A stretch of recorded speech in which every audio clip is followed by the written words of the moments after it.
The race is on, and with Ferrari becoming the first team to hit the track in 2021, albeit running a 2018 car, we're taking a close look at Charles Leclerc. Is he the real deal? How good is he? And does he make too many mistakes? I'm Edd Straw, and joining me with all the answers are Scott Mitchell and Mark Hughes. Scott, hello. Have you got round to planning what you're going to do with the extra 10 minutes you've gained this year on Grand Prix weekends? Yeah, I'm gonna spend it. I'm probably going to travel. Actually, use that extra time I get to see the world. Small place, so every bit adds up. No, I think it'll be useful. Bit of extra prep time in the evening. Make sure the podcasts are better than ever. Punchier, filled with better answers, more concise. For example, for this podcast here, I'll wrap the podcast up in a few seconds, shall I? Yes, Charles Leclerc's the real deal. How good is he? Very good. Does he make too many mistakes? Yes, at the moment, but I'm sure he'll get better. Yeah, well, that's very good. You've jumped ahead. Join us again next week for another episode of the Race F1 podcast. You're one of those people who jumps to the end of the book to see how it ends, aren't you, before you decide to continue? No, but I do occasionally accidentally read the end of the page before I finish the bit that I'm on. My eyes wander. That's all. Fair enough. We have, of course, got a little bit more meat to put on that bone. But I'd also like to know, Mark Hughes, what you're going to do with that extra 10 minutes from the race is starting 10 minutes early. I plan to watch an extra 10 minutes of driver on-board footage from the race to try and glean what's been going on. That's my plan for it. I'm just going to save it. I'm just going to save them. So, if we're lucky enough to get 20 races, that's 200 minutes. I don't know. I can do something with them at the end of the season. That's a very, very good idea. I like that planning ahead. Give yourself an early night in Abu Dhabi. Yeah. And I've got a different answer to Scott for question 3. So that's good. So it means we've got something to talk about. Questions 1 and 2 are the same. Question 3, no, my answer's different. So that's okay. We've got a nice narrative structure there. We've got a little bit of conflict. So there's going to be some disagreements. There's potential for all of us to go through a good journey as characters. And it'll all start off nicely, and then we'll throw in a little bit of peril. So I like this. This is a good narrative structure. The main reason for this is that in our discussion about the top 10 drivers last year, it was Leclerc in third place who seemed to get the most pushback from people based on the comments we got. So we're going to break down his game into its component parts to try and get a deeper understanding of his strengths and weaknesses. So let's start out, Mark, with what is the bedrock of any Grand Prix driver's game, which is how quick is Leclerc? We're talking here about the underlying pace, so in particular, qualifying pace, that raw speed. He's stunningly fast. He might be the fastest driver on the grid. It might be Lewis Hamilton, it might be Max Verstappen.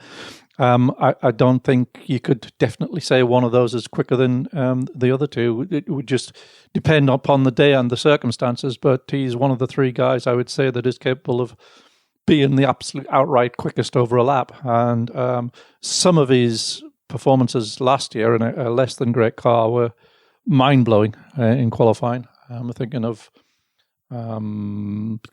probably the best example was Portimao, but Mugello, Silverstone. He several times, it was a car that on merit was probably upper Q2. He stuck on the second or third row of the grid. And he not only got through Q2 when he shouldn't have done, he once even managed, I think it was Portimao, he managed to do it on the medium tyre, which was a risk that even Red Bull didn't think was worth taking because it was too marginal. He not only managed to get through Q2 in a car that couldn't do it, he did it on the slower tyre and therefore give himself half a chance of having a good race. And went on to finish 4th in that race. So yeah, I don't think there's any question that he's of his raw 1-lap pace. It's just amazing, and he's a very attacking sort of driver, and this goes out into a wider point as his whole quality, not just his speed. But when you're in compromised competitive circumstances, and you've got a car that's not a stellar car, and you can throw caution to the wind if you're good enough to be able to pull something out of the bag that transcends its notional level, if you like. But there comes with that a concomitant risk that it can go wrong. So I don't think when somebody that pulls off things like he did last year gets a car that poor, that high up the grid, I don't think you can then criticize the errors, because that's just part and parcel of getting a mediocre car into positions it doesn't deserve. For every 3 times you'll do that, you'll put it in the wall another time. But that you can't count that as a mistake. That would be a mistake if you were in a pole position contending car and every 4th time you made an error. But that's not the same thing. That's a completely, you're trying to do a completely different task to than you are in trying to put a competitive car on pole position. You're just trying to transcend that car by as much as you possibly can, and then just on the off chance to get a result that it doesn't deserve. And I think this is what we saw last year. Prior to that, the seasons prior to that, like the qualifying shunt in Baku in 2019, things like that were more, I think you could put more down to inexperience and just building up the data banks. But the sort of things we saw last year were just trying to put a car that didn't deserve to be where it was and try to keep it there. So I think if we see a good Ferrari this year, or a half decent Ferrari this year, I don't think you'll see the same thing. So yeah, and I think in terms of his speed, another little indication of his speed, in his rookie year at Baku, 2018 in the Sauber, there was a point in that race where he was snapping at the heels of Raikkonen's Ferrari and lapping about 1.5 seconds faster than his teammate. And that car several times in the second half of that year in particular was fighting out best of the rest for Class B. It was fighting with Renaults and McLarens, and there's no way it wasn't as good as those cars. And the team didn't believe it was as good as those cars, and the subsequent performance of the Sauber Alpha team suggests that there was nothing special about that car. There was a big aerodynamic shortfall of that car, which they still haven't fully recovered from, and it began with the new regs of 2017. And yet there he was doing what he was doing. He was, I think he is,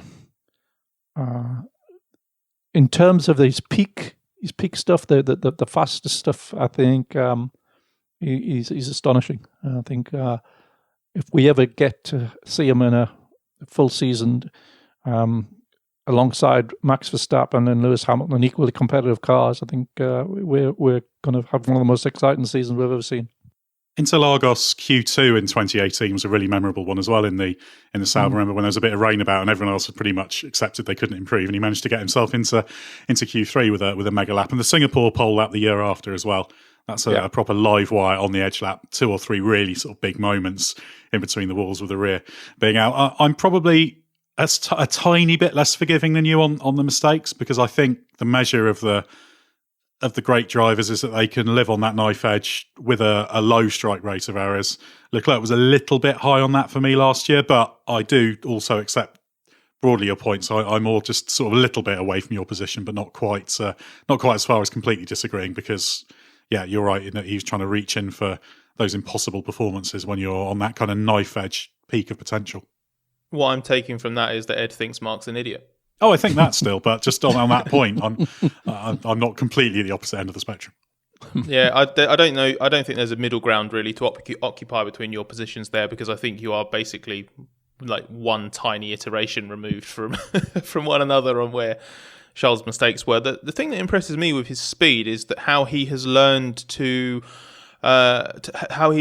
extract that when required in qualifying. Obviously, I feel like it wasn't really possible to judge that last year because of just how just maverick some of those laps were in Q3. That wasn't a case of, oh yeah, the Ferrari can definitely do that lap time, so Leclerc just needs to build up to it through Q1, Q2, Q3. He sort of, you look at how many times Sebastian Vettel failed to get through to Q3 in that Ferrari, and Leclerc was able to pull it out of the bag. But when the car was competitive in 2020, when it was good enough to be you knew that was a Q3 car, and then it was a case of, right, where can he get in the mix for that sort of Class B fight? But then if you look back to 2019 as well, and his first year at Ferrari after getting out of the midfield battle at Sauber, the thing that's really impressive with Leclerc is how he's stopped being vulnerable to a Q2 elimination, or when the car's quick enough, not a Q2 elimination, but a lower Q3 result. Because at Sauber, what he found in his rookie season was he was obviously so on the limit the whole way through qualifying that there might be a small mistake here or there, but he found himself back absolutely on the limit every time he went out and did a lap in qualifying. He was always trying to optimize that specific moment.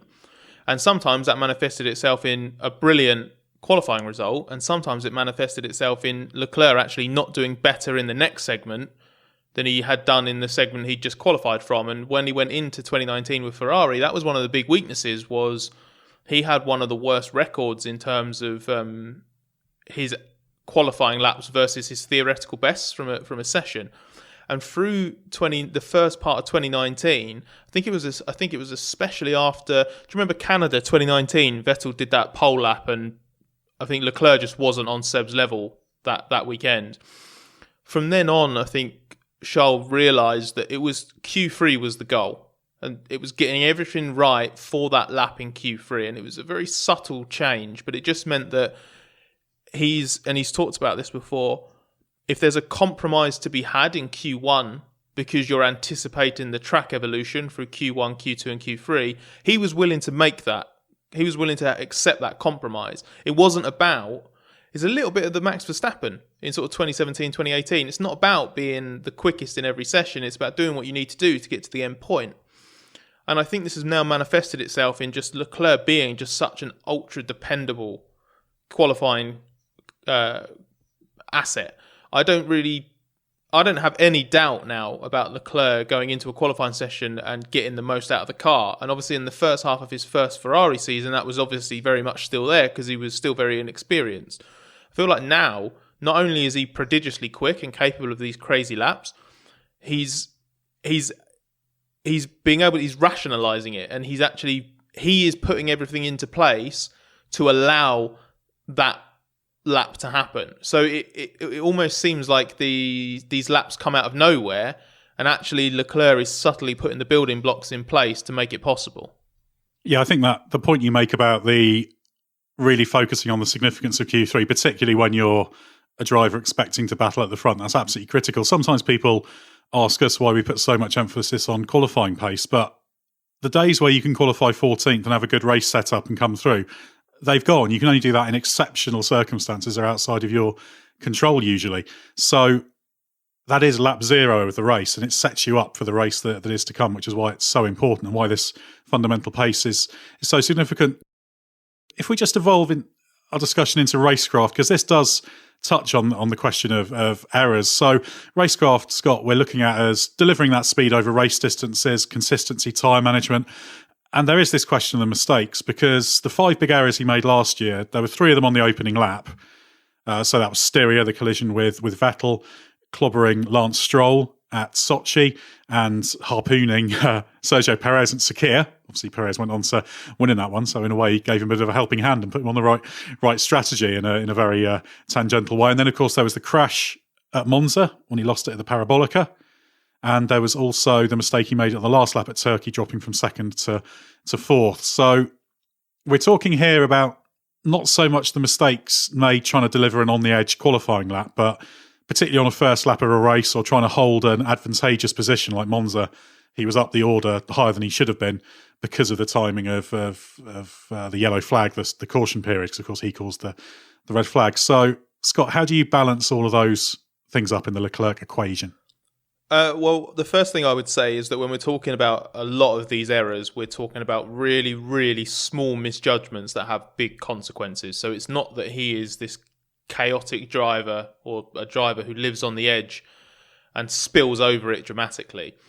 I think it's obviously far less sort of dense a spread of incidents, but I think it's a little bit like where Verstappen was at the start of 2018, but for different reasons. Verstappen in the start of 2018, I think he was just a bit careless, a bit rash. I think Leclerc is more sort of just tiny misjudgments, call it a little bit of inexperience, or if it's just sort of the specific nature of the situation. But it's really small mistakes that have big consequences. I don't think that Leclerc has a trait of making errors, and in fact, I don't think I've and I might be wrong. There might have been one or two at the end of last year, but I've said this a lot. I'm adamant he doesn't make the same mistake twice. He's really good at learning from his errors. So if you look at a couple of the examples that you gave from last year, the one at Turkey is obviously one that really hurt him. He had that really emotional outburst after the race, and we'll obviously get to the mental side of his game in a bit. But that was because of the result that it cost. The actual mistake itself, which was just overtaking someone who was then faster than you in a straight line, trying to cover them off into the last overtaking spot of the Grand Prix on worn tyres, where offline it was damp. Like, that's a completely understandable mistake to make. It is still a mistake, but I don't think it's a bad error.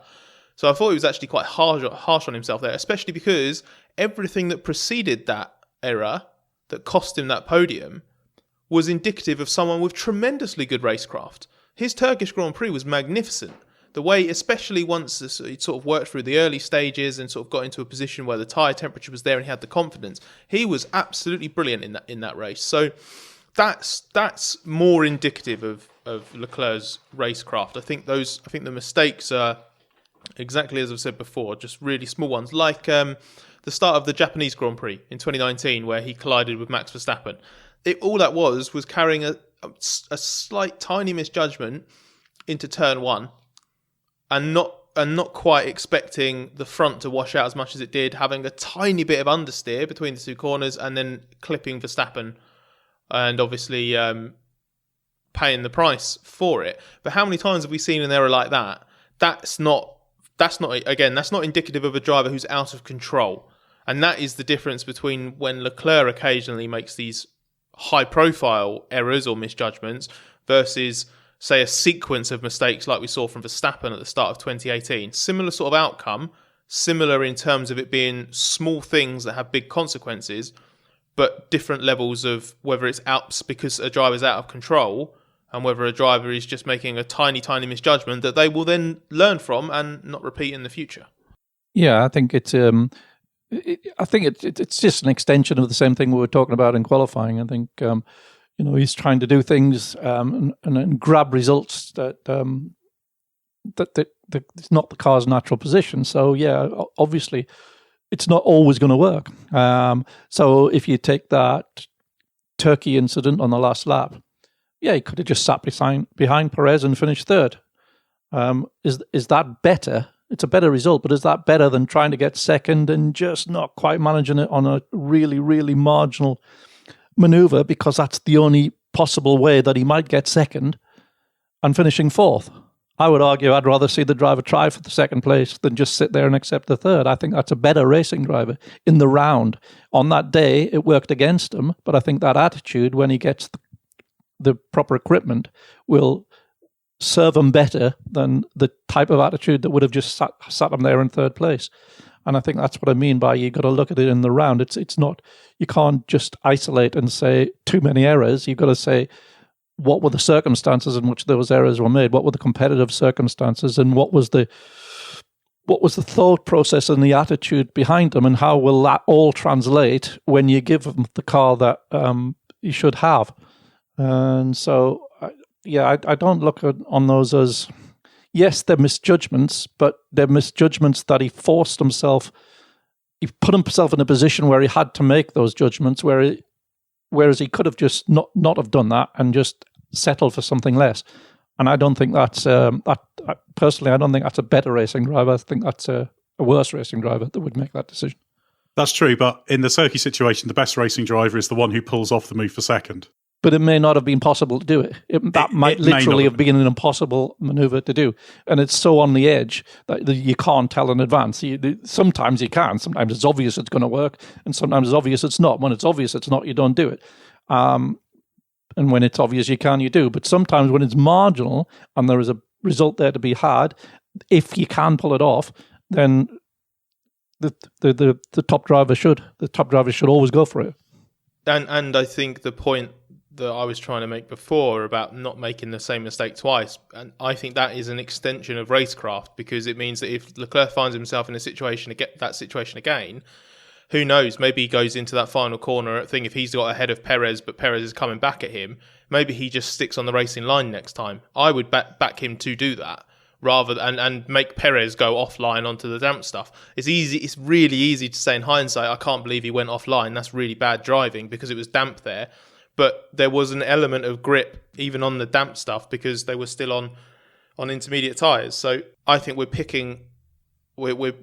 hand picking a few very specific examples, quite rightly, because they are high profile examples, but very few of them, like for example the Austria clash with this in the Styrian Grand Prix with Vettel, like that's not that to me isn't Leclerc, or tiny misjudgment when he's trying to do something that, I agree he should be doing. I think he was wrong there, but he then immediately afterwards accepted full responsibility for it. He's able to look at those honest mistakes and accept them as honest mistakes. And I have been racking my brains while we've been talking about this, trying to think of symmetries between his errors, and the closest I can find is the Sakir Grand Prix one versus Japan 2019. But there's even then there is a very big difference between trying to run wheel to wheel or almost side by side, or just on the inside of someone through a fast sweeping corner into a tight one, as it is at turn 1 and 2 at Japan at Suzuka, versus the situation in Bahrain where you've got 2, 3, 4 cars dicing going into a heavy braking zone, and him thinking he would be able to get away with it on the inside and just making a misjudgment. That they're the only two incidents that I see as even remotely being a repeat mistake, but I'm not sure that's making the same mistake twice anyway. Well, there's no two incidents are usually the same. There's always different, even ones that look much more similar than that. The only reason I think just have to be aware of these is that we're talking about a driver who could be the absolute number one in Formula One here. So the standard's obviously ridiculously sky high. So when it comes to a potential world champion driver, you're looking for a driver who can get everything right every time. And I don't have massive concerns on Leclerc on this, but I just like to see it all play out in a proper championship fight to make sure those errors don't happen. I suspect it'll be fine, because I do broadly agree that he's not some uncontrolled missile, but equally it's important to address those questions and whether that's a fundamental problem. I don't think it is. Yeah, no, I completely agree. But just to picking up on something that that Mark was saying before, it's like that it's a different situation if you don't have that sort of car that's reliably running at the front. I'm pretty confident that Leclerc is now in a position, with experience, with the mistakes that he has made and what he's learned from them, that if he got, let's say, if he was faced with the situation Verstappen was faced with last year, I think Leclerc is capable of that level of consistency, of that level of execution, of that level of not making a mistake, having a bit better judgment, having a bit better patience when necessary, and threading it all together. I just think the situation that we've seen him in over the last couple of years, one was in his first year driving for a top team and only a second in F1, and then the other, last year, is in a position where Ferrari is massively on the back foot and he's having to pull out heroics to get results. And I think that this is shaping him into a driver who, yes, has made errors, small or large, however you want to describe them. But I'm honestly so convinced that if he was given a better car, we wouldn't see him. Well, we've talked in terms of racecraft. We've talked just about his errors. If you look at first race of the season where he finished second, that was a midfield car, and he's running for a large portion of the race in midfield, about where it should have been. And then you got opportunities under the safety car, and he had a very, very few laps left in which to get through that midfield pack. And he just did it clinically. He just got himself, just nailed the McLarens, nailed the Renaults, just straight up there, and was in second place. And it was absolutely way beyond where the car should have been, and that went perfectly. And there were several races last year where that car could not have finished any higher and shouldn't have finished as high as it did. Portugal being another one. Yeah, I'd agree with that. There's so many races like that. Turkey was mentioned. That drive there was, prior to the last few corners, absolutely brilliant. I would argue that up until then, it was probably better than Hamilton's drive to win, if you look at Leclerc's pace, because although Vettel was up there, he made up 8 places on the first lap thanks to picking his way through. Leclerc didn't gain those places. He had to kind of pace his way to it. He was comfortably quicker than Vettel. And also, on speed and racecraft, Leclerc has basically destroyed Sebastian Vettel as a Ferrari driver. It's that level of performance that has led to a 4-time world champion being dropped, even before last season's heroics. So I think that pretty much answers the question. Should we move on to the next category, which is technical ability? Mark, 4th season, 23 years old, not the most experienced on the grid, but how strong is this aspect of his game? It's building, and it was a weakness at first, as I think you'd be the first to admit. It was, the building blocks were in place, probably his first Ferrari season, but just needed to be refined, and it's very difficult to call it on last year's performance because the shortfalls of the car. So I see no reason why it shouldn't be the finished article now, but let's see. I think when he initially came into F1, he was trying to set it up like a Formula 2 car, and it was just way too oversteer and taily to keep sustained pace and to keep the tyres in shape. It was very quick over a lap, but that was sort of engineered out of him, and he made genuine progress from there. And I think by the time he arrived at Ferrari, beginning of 19, there were just, as Scott was talking about earlier, there was some refinements to be made on where you place the effort in terms of track evolution, because to go from a car where you pretty much have to be on the limit because you're not going to make it out of Q1 or Q2 every time you get in the car, to one where you don't need to do that. I think that took a little while for him to get his head around and to intrinsically just automatically do it. But in terms of what he's asking from the car, I think the problem with last year's car, aside from the power shortfall, was it was just lacked rear stability, and he was able to drive around that brilliantly. So trying to assess a driver's technical ability when he's driving around a fundamental problem with the car is difficult. That's why I sort of reserve judgment on that a little bit. I'd like to see how he engineers his car throughout a weekend in a car that doesn't have any fundamental flaws. Yeah, I think that Leclerc sort of had to go for a little bit of a baptism of fire when he joined F1 to basically accept that he didn't know best. And that wasn't necessarily him being arrogant. I think it was just that enthusiasm combined with the fact that he'd been so successful in previous Formula that I think he was just quite determined to try stuff. And sometimes that wasn't just technical. I think it was at Bahrain in 2018. He basically was adamant that he should do a different strategy. And I think Marcus Ericsson came through from the back and grabbed a couple of points, and Leclerc had a miserable race because he just hadn't quite got it.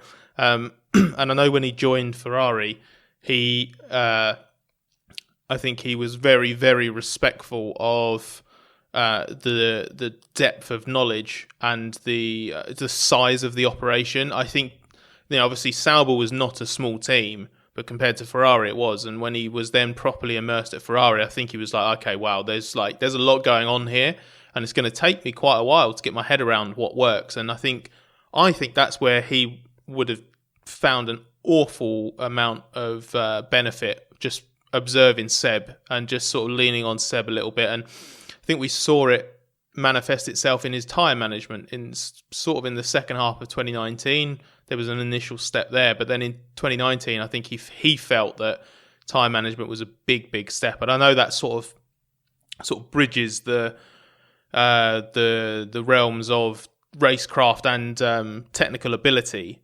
But I think he's going through this process of learning all the time, and it's going to be really interesting to see how that manifests itself now that he's the out-and-out team leader, because he'd obviously positioned himself as the de facto team leader at Ferrari last year. That's why they wanted rid of Vettel. But there is a difference between being the guy that's trusted to lead the team on track and actually and having all the relevant capabilities and qualities to drive the team off track as well.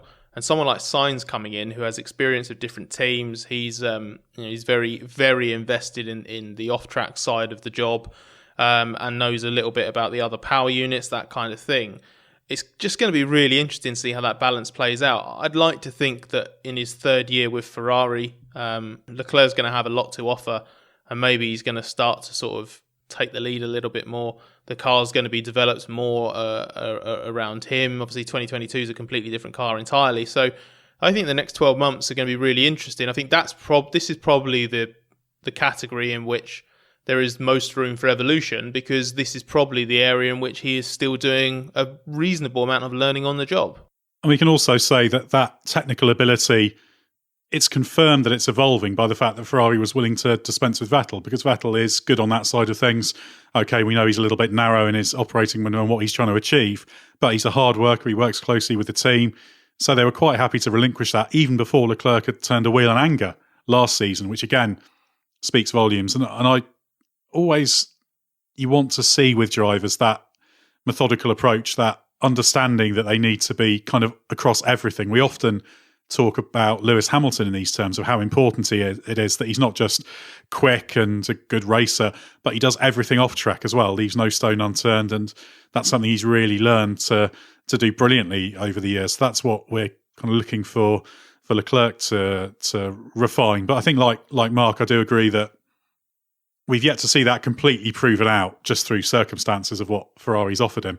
You know, the driver doesn't design the car. Sometimes people say, oh, well, if he's such a good technical driver and development driver, then why was last year's Ferrari so rubbish? And it's like, well, it's not that simple. The driver has a minority stake in that whole thing. They can feed into what the team's doing, but if the team's producing something that's fundamentally limited, there's nothing you can do about it. And, you know, he's not there to design the engine and make it more powerful or give it more rear grip just by magic. Let's move on to the next category, which is kind of the final part of the three main pillars, if we want to look at it as speed, as the technical ability, and then you come to mental strength. So we do hear Leclerc berating himself over the radio after mistakes. Turkey was the most famous one last year. I'm sure a lot of people would have heard that video. Two schools of thought on that. Some think it shows a weakness that he's lost control, but others think it reflects the high standards he set himself. Personally, I'm in the latter camp. Where are you, Scott?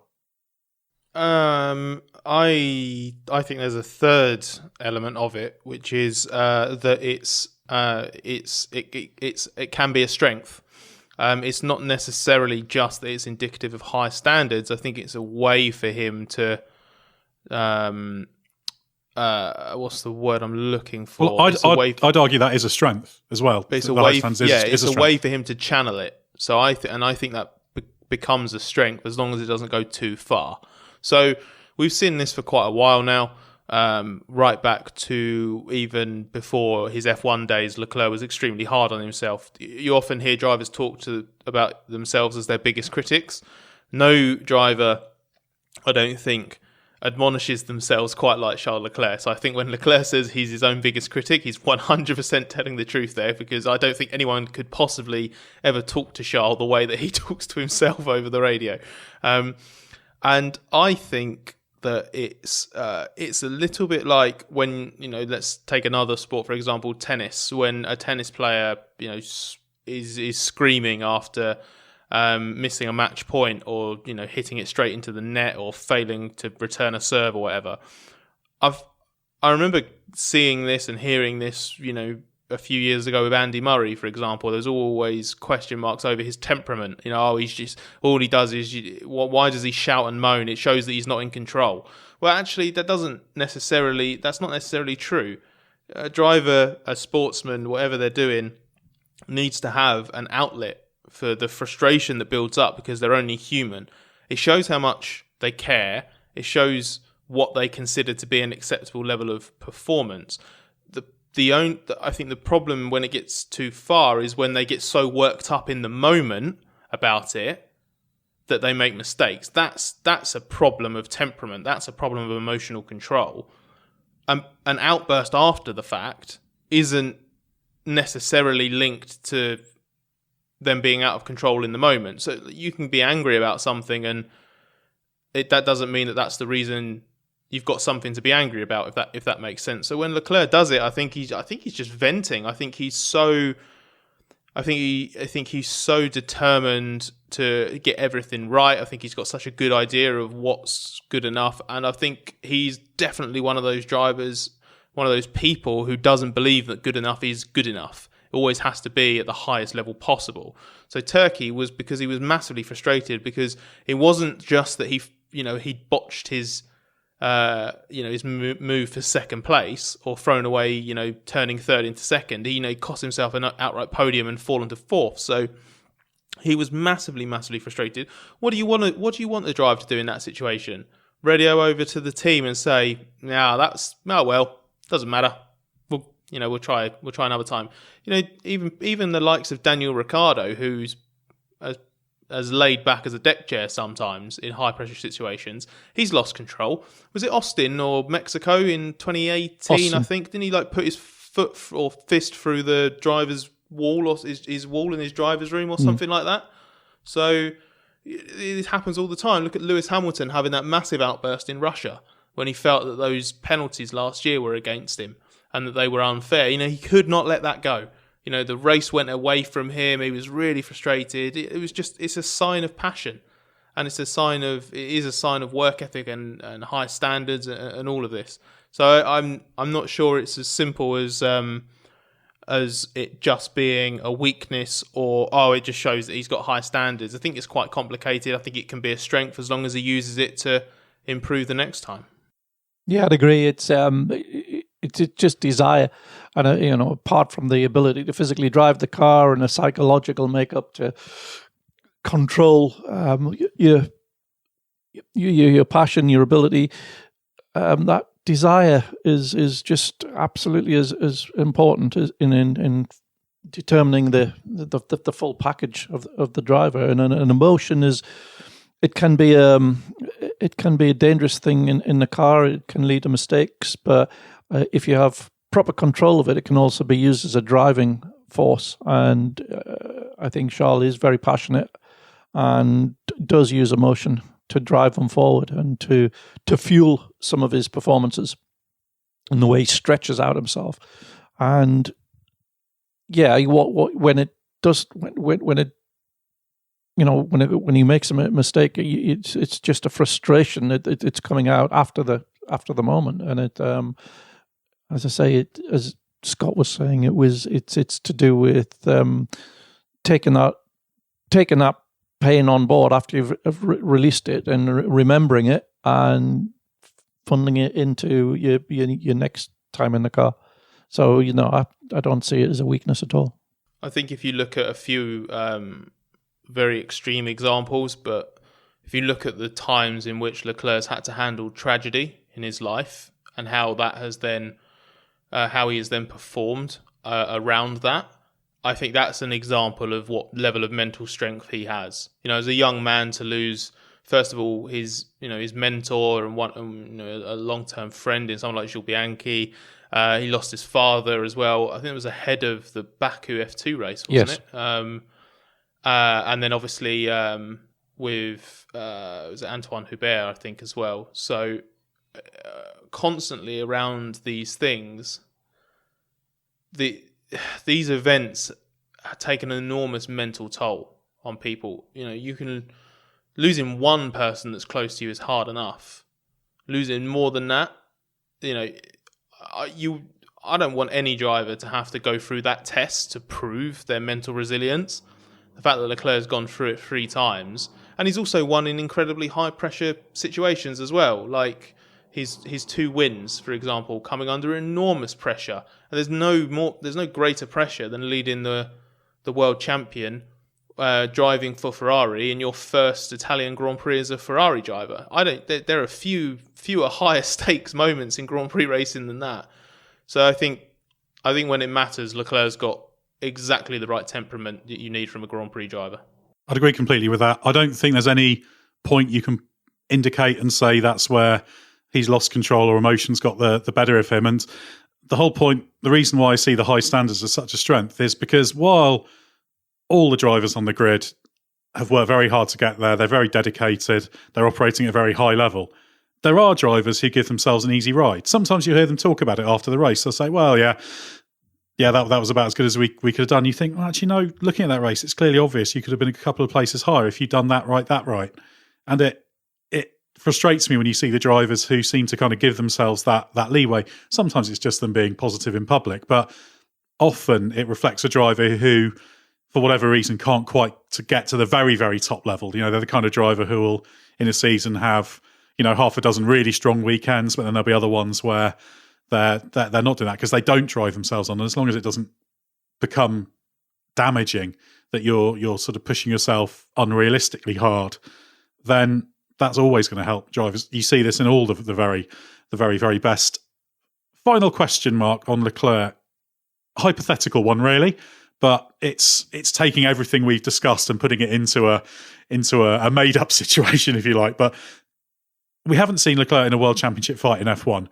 I'm sure we will one day, but how confident can we be that he'd stand up in a fight against Lewis Hamilton or Max Verstappen? And how big a test of that is that to come for Leclerc? It can only be conjecture, can't it, until we actually see it happen.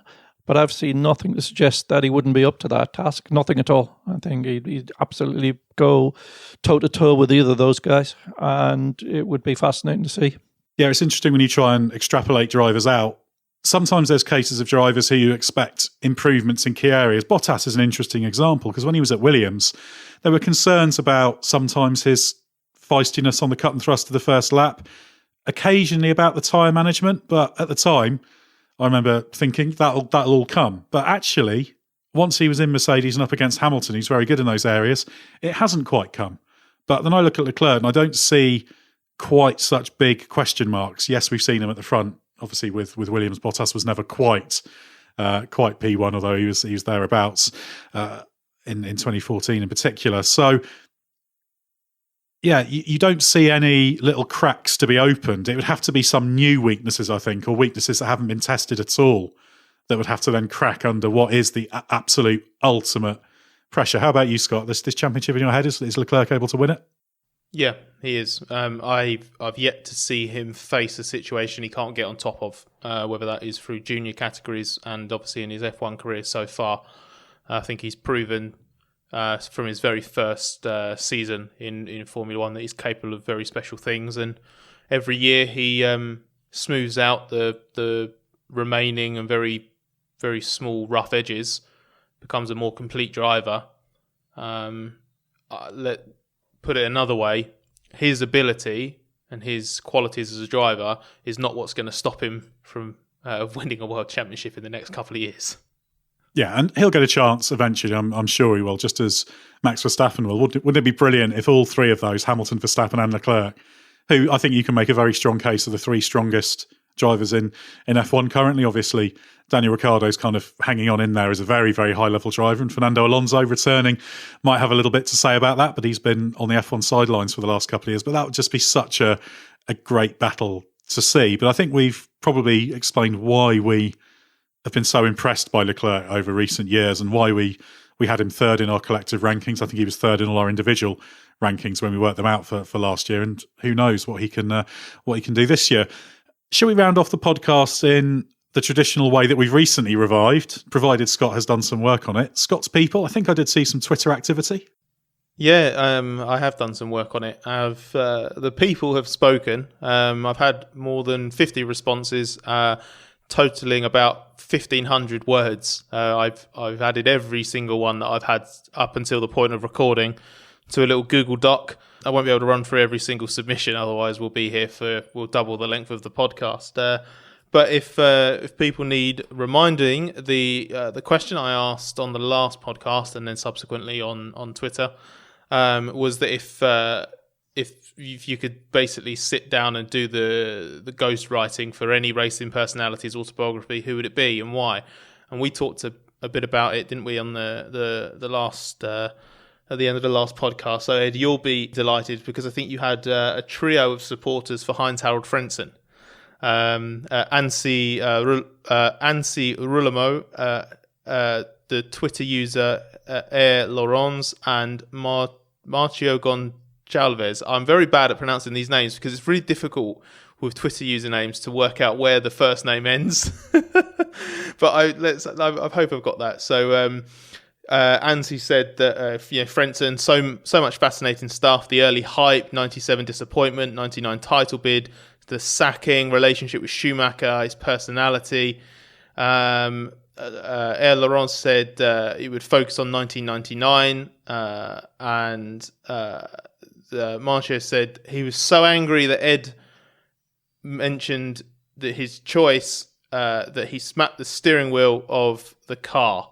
But Heinz-Harald Frentzen would be great to get insight on how he views his talent and career, his view of Schumacher, Villeneuve, Eddie, Frank, Patrick, etc. So yeah, quite a few votes for Frentzen. Can I just interject and say, if anyone wants a little bit more on Heinz-Harald Frentzen, subscribe to Bring Back V10s, the current episode, season 3, episode 4, on the 99 French Grand Prix. Jordan strikes again, all about Heinz-Harald Frentzen's win with Mike Gascoigne, who is, of course, technical director at Jordan. So there's some great insight into Frentzen there. Very good. Well done. Good plug. Right, so I'll rattle through a few more, and then I might actually have to run this question again next week because there's so many. Richard Randall said Petro Denitz, ridiculed, out of his depth, pointless pay driver, and then out-qualified the reigning world champion at Spa. Pretty sure there's some good tales to be told there. Nicky Gray opted for Graham Hill. The stories about his achievements, contemporaries, escapades, and the dangers. Also because behind the cheeky grin, he seemed to be a thoughtful man. Simon M said there's probably an interesting study in mental resilience to be had with Luca Badoa, the mortal F1 driver. We actually had, what was really cool was seeing the fact that there was such a range of drivers from different eras. One of the interesting ones I saw was from Luca Ruocco, who said Didier Pironi. Here in Italy, he's still depicted as the villain by the vast majority of fans. It'd be incredibly fascinating to ask him about his point of view regarding Imola and all the hypotheticals had he not suffered injuries at Hockenheim. How easily could he have won the championship? Could he have beaten Piquet in 83? At Ikatosh23 picked Bob Fernley, mainly because apparently he saw him on the grid walk at the Australian Grand Prix in 2018 and says he will never forget that. From representing my new homeland of Sweden, Bram Kuhneman picked Ronnie Peterson. Said, imagine if he hadn't passed away and been as successful as people thought he'd be, maybe a multiple world champion, how would that have altered the view on motorsport in Sweden? Would we still have a Swedish or Scandinavian Grand Prix? And Matthias Hammer added, I would actually like to hear the story about Ronnie's wife, Barbara.